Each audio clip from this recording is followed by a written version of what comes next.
Hello and welcome to episode 27 of the Chronically Online Podcast. Two marketing professionals are here. It's me, George, and it's... Me, James. That's right. I didn't want to even marry you. That's perfect. And we are two marketing professionals, and we like to look at marketing updates in the world, look at memes, and look at geeky things and add our perspective, because that's what we do. So if you like the sound of that, please give us a listen and tell us what you think. So the first thing I'm going to chat about today is the meme of the episode, and it is the What's on Your Mind meme done by Amazon in one of their adverts that I got. So it's this, everyone knows this, where it's like an image of someone's head, and it says, "Why so quiet? What's on your mind?" And then inside the head is like an image of some kind. I can automatically see the first reply to that. Yeah, oh it's god, outrageous. So we're definitely on Reddit right now. Yeah, but that's that's what you'd expect from an ad like this. Yeah. But basically, it's Amazon trying to do a kind of like a simple little meme that's very, very selly. I mean, they've even got their logo. The promo says, "What's so quiet? What's on your mind?" And then it says, "Me. 18 to 22-year-olds get 6 months of Prime for £0." And when we think of, these like established brands that we talk about sometimes that try a meme, it's things that are kind of relatively smaller than Amazon, like Tesco or something like that. When it's something like Amazon, good God, they arguably, don't have necessarily good sentiment towards them from some people. They go, okay, Amazon, Jeff Bezos, some people don't have good sentiment towards them. It's almost like a necessary evil. Amazon's like turned into paying your light bill. Sure. It's like, I like light, but I'm not going to be happy about paying for it. Yeah, true. It's feel like as most people feel about Amazon. Yeah, no, absolutely. I mean, I have Prime. I buy from Amazon all the time. Yeah. It's inevitable. It is, yeah, no, absolutely. But yeah, with something like that, I just thought that it just struck me that even Amazon, maybe one of the top 10 companies in the world or whatever it is still doing these little meme ads. So do you think it was effective, or based on the results we can see, do you think it was effective? I feel like it might not have worked with this meme. I feel like it's such a... I mean, they're offering their kind of a free trial. That's pretty much what they're talking about. Yeah. It's a free trial. That's what it's like. Pay zero money and get our service for a certain amount of time for free. That's basically what it's saying. I don't think that in this format it worked. It's a bit too logo-y. It's a bit too clean. I think that it's well drawn. It's not the original meme. The original meme is a bit pixelated and screenshotted. You know what I mean? Whereas this one looks like it's been actually drawn. It's not deep fried enough. No, it's not deep fried enough. Absolutely. And also the logo. Yeah. So I feel like, I don't know, it's not bad. I mean, I get it. It works. But I feel like the message could have been conveyed better as an ad. Yeah, I feel like if you package that maybe in like a video meme, it would have been better. But I feel like it's a miss. When it becomes too selly, that's where you lose me completely. Because if I just scrolling through my feed and I see that, I'm like, get the fuck out of it. Like, I'm not... Maybe it's my behavior as a user where I'm so skeptical of ads, or I hate ads that haven't won me on side, that I'm automatically negative to a brand that's just like, meme template, let's try that and put just a direct sell on it. And I'm like, you've got to try harder than that, mate. It's the direct sell that I think doesn't work. I think that's, you're right. Yeah. It's the like, there isn't much to that other than like... If they'd have done that, and then instead of it being about getting the Prime offer, it would have been me thinking about what's in my Amazon basket, and it's just a bunch of random ass bullshit. Maybe that would work better, because that's just more about a relatable thing instead of a direct ad. You could have made that a direct ad as well, to be honest. Yeah, people do think about that. Legit, people could have just been a basket Amazon chaser, ultimately. Yeah. And I think it just would have been a bit better. But the thread replies to that are probably outrageous. There they are. That first one. God. What's that? It gets worse. So just imagine like, just the most Reddit responses, just people just straight up disrespecting the ad. Silence, curse of brain rot. What is this? I fucking hate gaming laptops. Today, I don't even know. That's just irrelevant, bro. That's just a legit That guy paragraph. just wanted a platform. Yeah, there's just an entire paragraph about how much he hates gaming laptops. That's not even like... No upvotes, L. To be fair, I think... Oh, no, you can. I was about to say, I think when you're commenting on an ad, you don't get upvotes, but you can, apparently. So that's cool. Yeah, so it's not well received in... I mean, what were you expecting? This happens a lot in Instagram ads, though. Like, that we've all probably seen by now the nice try Diddy in all of the ads that people don't like. That still sticks, by the way. Yeah. And one I love from the anime community is if I got one literally today where it was a clothing ad and it said, this one piece will automatically level up your thing, and it's just everyone posts gifs of Luffy from One Piece. The whole thing is just completely like ratioed by Luffy. But that happens anytime you say the word One Piece anywhere you are. One Piece fans are the Jehovah's Witnesses of anime. Could be like one piece of cake. Yeah, anything. Literally, literally. You cannot say those two words back to back because there'll be a bunch of people there go, One Piece. Zoom One Piece. So, yeah, you got to get it right. Amazon, stop being so... I mean, they're always going to be direct selling. At this point, I don't even know why they do stuff like that. Yeah, that's another thing I was kind of thinking. They're so big. They are at Coca-Cola levels of big. Yeah. There's not much more you can even grow. Everyone has Amazon. Yeah. Everyone knows what Coke is. You might as well just start having fun with it and try and... You probably try and spend your time fighting against negative brand sentiment instead of direct sales. Yeah. Or at least just do ones that constantly remind people to buy what's already in their basket because they're already going to have an account. Like maybe I'm wrong, and maybe their user stats are like they've only got 30% of the UK market and they want 50. But I assume it's probably at least 80% of people in the UK that have used or have an Amazon account. So how much more do you want? Yeah. How much more do you want? Yeah. We're talking about Bezos here, so probably everything. Probably. Yeah, but I think that the main two things here that I think make this a bit of a fail in my mind that we're talking about is, one, it's a real direct sell, and two, that's completely unrelatable. Like no one actually thinks that. Yeah, that's the problem with the meme. Because Yep. it's what's on your mind? This. No, that's not on my mind. That's not on anyone's mind. But the meme failed because that's not on anyone's mind. That's the point. Yeah. So trash. Fail for Amazon. Throw it away. There we go. The marketing update that I want to chat about this episode is a little collab, not a particularly kind of like exciting one. We're at the stage, I think, where like not in this podcast or anything, but just we're at the stage in marketing at the moment in 2025, where when it's a kind of like social media celeb, social media influencer, whatever, they will just naturally collab with another big social media brand. It's just the natural conclusion. Yeah. Not a bad thing or a good thing, it just happens. Collabs and crossovers of all kinds have kind of lost their luster. That's kind of what what I'm of saying. different ways. Yeah. Because you've got in pop culture where, like, the thought of Iron Man being in the same movie as the Hulk, that used to be revolutionary. Yeah. Now it's super ordinary. Yeah. Influencers pairing up with brands used to be, oh my God, they partnered up with this. Now it's just, oh yeah, It's not. get a bag. So here's an example that I think kind of fits what we're saying here. Okay, so it's Big John and Curry's. We know Big John. He says he's walking out of Curry's with bags, and he says, "Ooh, what's a fine curry?" Boshhh, catchphrase. I take back everything I said. I love Big John. Yeah, I like the video. I don't hate the video. It's just, to me, it's like, oh, fine, of course they collabed. So what? Like, you know what I mean? Like, yeah. It's fine though. I like it. Yeah, Curry's like obviously Big John. If no one's ever seen Big John, he just professionally eats Chinese for a living. Yeah. For any of our foreign listeners, that's what we call Chinese cuisine. Americans don't realise we use the term Chinese, so I've heard a lot of shocked Americans going, "I can't believe these people just want to eat, Chinese people." I'm like, that's not how it works, bro. I'd love an Indian tonight, for example. You know what I'm saying? Yeah. But yeah, that's his thing, and I guess it's probably the most adjacent brand he could have gotten. It's literally curry. Yeah. It fits. We don't have a large Chinese brand. No, there's not like a McDonald's of Chinese. It's big in America, like General Tso's chicken or something like that. P.F. Chang's. P.F. Chang's, stuff like that. Like they just don't exist here. But I think it's a good thing that they don't. Yeah, there's no Indian one either. And holy shit! And this is, I tell you about this at work. We did an amazing collab with one of my favorite people, Anil Das, and he did a podcast with him.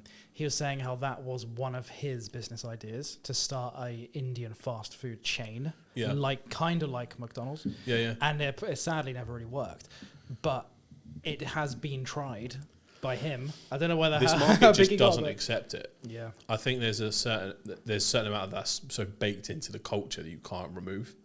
We like the locals. We like the local Indians, local because Chinese. they're always, everyone has their ones. Their Once favourite. you've got your locals, you don't change. Nah. Like I remember there was a time in my life where I had to change Chineses, and it was I might as well have thrown a funeral for it, mate. It was it was tragic. I didn't go over it for weeks. Did you find a new one? Yeah. Okay. It's never the same. It's never the same. Yeah. Especially for Chinese, because I love spare ribs, and there's only certain places that do them a little bit different. I will hijack this podcast, talk about spare ribs. But I can see why that doesn't take off. Yeah. But from a brand partnership perspective, makes sense. Yeah, it does. To be fair, I must admit, I don't know what this collab then became. So I don't know whether he made like a series of posts with him. I'm not sure if it's a collab or just a... Oh, shit, he's there. Yeah, just like one influencer. Because sometimes not everything needs to be a series. Yeah. Oh, okay. So he got him in for Boshhh. Okay, now that makes sense. That does make a lot of sense. See, I didn't even look at this beforehand. So, okay, that is the reason why Big John is involved, because he's promoting the Boshhh products and curries. This makes a lot of sense now. Yeah. And again, I don't hate the collab. Like, it's standard influencer marketing, really. Yeah. It's like, and he's a likable guy.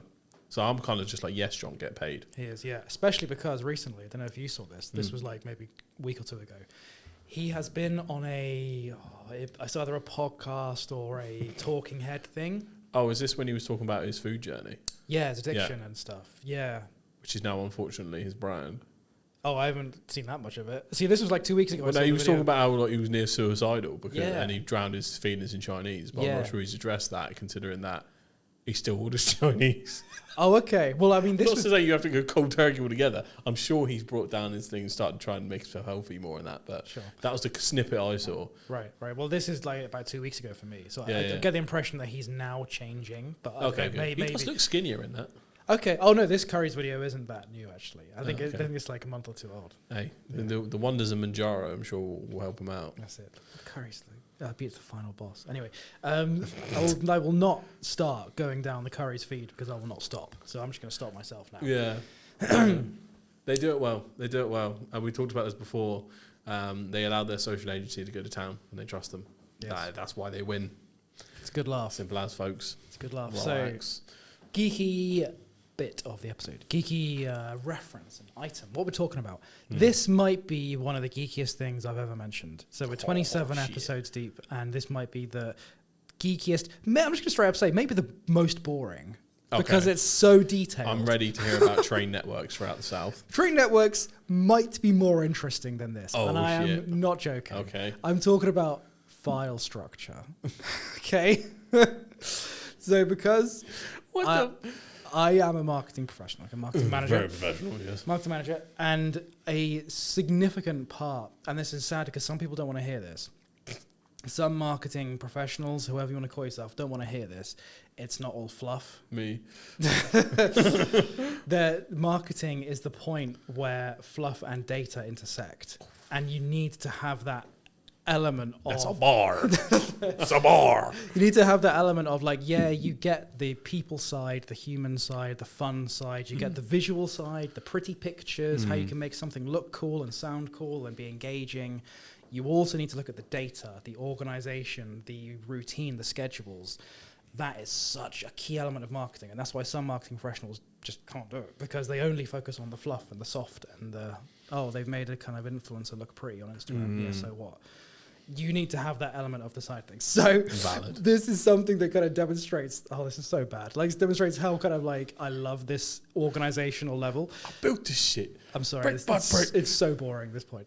So there's an event I'm going to called Clash of the Comics in London. It's like a comedian thing. In October. I was buying tickets there and I went on the website and I saw on like the image file of the poster that I could access the file name of like the poster on the website, and I saw that the file name for this, nothing to do with social media image file, was called Socials 1080 by 1080 version 2. And a part of my brain was like, exactly, you get it. A part of my brain was like, okay, respect for naming it like Socials 1080 by 1080 pixels version 2. So it gone through version 1. What was version 1? I want to know what version 1 was. I love that our brains were, I wonder what the amends were. God, exactly. But like, I thought to myself, okay, so I love that, but also this isn't a social post. This is a part of the website. Ooh. So I was thinking, have they named that correctly? You know, have they just used assets in different places for changing the naming convention? That's it. What are you going to do when you need to go into the backlog? That's it. How confusing. That's not optimized for SEO, is it? No. So really, we're getting into it now. You know. Yeah. I didn't even think about SEO. That's so true. But yeah, you get it. There's levels to the game. Yeah. Yeah, you get it. Whereas like I was thinking, okay, just the part of my brain that was marketing, I was like, oh, okay, I understand the filing naming structure of that, and I like it. I like seeing it. I'm just an absolute lame person. That's the moral of this story. You know what? Today I spent a good portion of time. One of our clients is a medical firm. One of their videos just inexplicably has like 35,000 views compared to the others that have a smaller amount. Yeah. And this is via TikTok. And I spent a good probably like 30, 40 minutes establishing everything that we think differentiated it. So basically they have a lot of different consultants come on and talk about different ailments and things that might actually make it different. We had to sit there and pull apart what made this one work and what made it tick, and it was interesting. I'm actually going to get the sheet. It's right there. Cool. Okay, I can't wait to see this. So this is kind of like data deep dive, is what we're saying. We're analysing a video deep dive. What made it better? It's as much data as you can extract based on the comment sections and how the video is put together. So this is a topic where the consultant talked about arthritis. So can be a boring topic, but it's something that doesn't look like it's talked about on the internet very often for people that the stereotype is old people get arthritis. But a lot of people under 50 suffer from different conditions that, cause arthritis in many different ways. So we're like, okay, underrated topic is the first thing that allowed this to do better on social for something that can be very boring. The cadence of the presenter was the next thing. So it was very much your friendly local doctor. Yep. It was done in softly. She was a lovely lady. It was delivered very softly and warmly. So I think that was another thing. The setup of the camera was different from the rest. So you could tell other consultant videos might have been done while the consultant was in a rush. They're just kind of, let's set up here, let's go while we have the time with you. So the room and the setup and soft focus background stuff, it was just ever so slightly different from the rest. Yeah. So there was that. There was the way she explained things was a lot simpler. Some of the consultants were far too technical with what they talked about and phrased things more in their full names or things like that, where it's just like, you lost me. Or you're not talking about the symptoms or the experience, you're rather talking about the top level, the blibbiditis or whatever it is. Yeah. Right, so there was that. There was the audio quality and video quality was ever so slightly done. So these were videos that were sent to us that we edited up and just do our best with. So those two things added up into it as well. That's a big deal, audio quality. People don't realise. People will put up with bad video, but they'll never put up with bad audio. Every single time, right? And then we'd think, okay, right, so things it actually could have done to improve even more is it needed titles, reference photos or videos, and things like that to add in to optimize. So then we're like, okay, how do we then reverse engineer that video into a structure that we can use every single time? So hook, it's a common misconception that, whatever. Intro and creds for capabilities. Well, I'm Dr. This, I specialize in that. Explain what's supposed to be, what's actually happening to make it super clear, using metaphor or even like draw a picture on a tablet or something like that. The main information or the myth and problem that needs to be busted, the fix, and who you might need to get in contact with for that fix. And we now have that structured we will use going forward. But it took us a good 30 minutes plus reading comments, because there was like 70 comments to go through and go, why did this work and the others didn't? And so many of it was people just sharing their experiences randomly because they had this little pocket of community that also shared the condition that they had. So it was really interesting how that all came about. Well, that was all because we spent time going through, paid attention to the data, and then tried to break down the things that aren't necessarily on the analytics sheet. And like you said, where fluff meets data, and figure out how can we actually extract something into a checkpoint list that we can reverse engineer into a structure. And that's how virality is analysed, folks. Yeah, that's cool. That is interesting. Yeah, so we get real... Is it geeky or nerdy? So I know there's like two... to me, they're the same thing. I've always associated geek with the actual cleverness. Nerdy is like comic book stuff, but geeky is like smart. So we've gotten geeky in this episode instead of nerdy. Okay, cool. Yeah, I'll take both. That's fine. Yeah, I'm smart and interesting, bro. Yeah. take that. That's more interesting than like my file naming structure. No, but like, there is so much of that goes in the background of stuff. You know how in the last episode we were talking about how many layers were going into that one cat meme that the Department of Transport used? That is just the timeline of how it's done. Not to mention each one of those assets would have had those separate naming conventions. It would have had to been saved in a central location for the scratch disk of the editing software to find every time. You probably would have to back it up on the drive. So alongside that video, you might as well save all the individual pictures and assets, which are all labeled. And then if you're creating multiple memes that way, they will have to be backed up somewhere. If you're creating graphics that explain maybe exactly what they're working on there, it's like a separate thing to back up that campaign for education. All of that's got to be named. All the naming conventions, .png, or we might need it in a JPEG. Like, it's extremely complex when I think about it. We do it kind of like breathing now because we've done it for ages. But what are some like things that someone in our industry wouldn't know that we had to do from an organizational perspective? Yeah, blimey. It's turning that into a readable language for the wider business as well. That's something that I think not a lot of people see in marketing. The internal selling of marketing is sometimes outrageous depending on the organization you're in. Like it is very much potluck because it depends on the personalities at the top and how they feel about social media as well. Anyone who's worked in social media will know the pain of you've got an idea and a concept you know of where it can probably be a proven concept from somewhere else, but because the stakeholders might have a negative thought process about social media in their personal life, they just project that onto the project at hand. True. It's sad. And then you have to completely start from step one of education and work your way up and do baby steps. But then those baby steps don't perform as well as the plan you wanted to do to get the ROI you needed. It's just a big old fuckery. So that's marketing. Give us a break, man. We're losing it. But yes, that's how we do that. That's how we do that. It's fun stuff. So if you liked that really deep dive into kind of files, naming structure, and how we reverse engineer successful TikTok videos, then please give this a like, give us a follow, whatever you want to do. Just make sure you tune in for next episode because that was the Chronically Online Podcast. My name is George. That was James. And we will see you next time on episode 28. Peace.